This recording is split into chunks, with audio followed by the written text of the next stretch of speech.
So ayan guys, nakabili na kami ng ulam. Apo, pahon.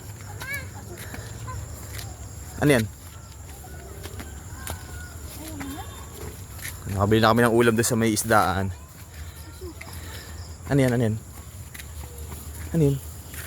Ano yung aso? Baka matapang. At yung lakad.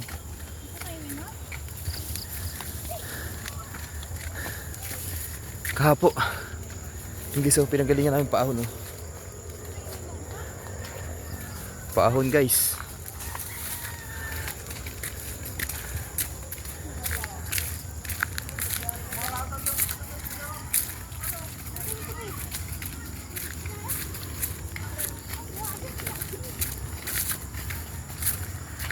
Parang matatangkad ang karan ni Nene Ami ah.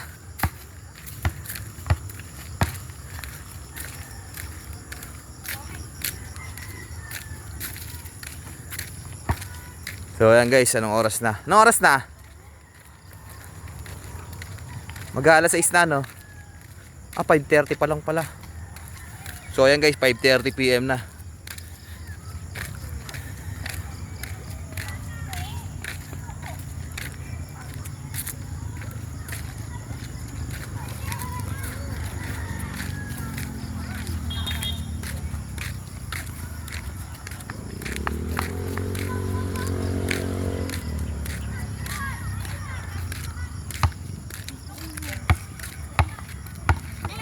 Tara na. Uwi na tayo. So ayan guys, uwi na kami. Nak, takpan mo na.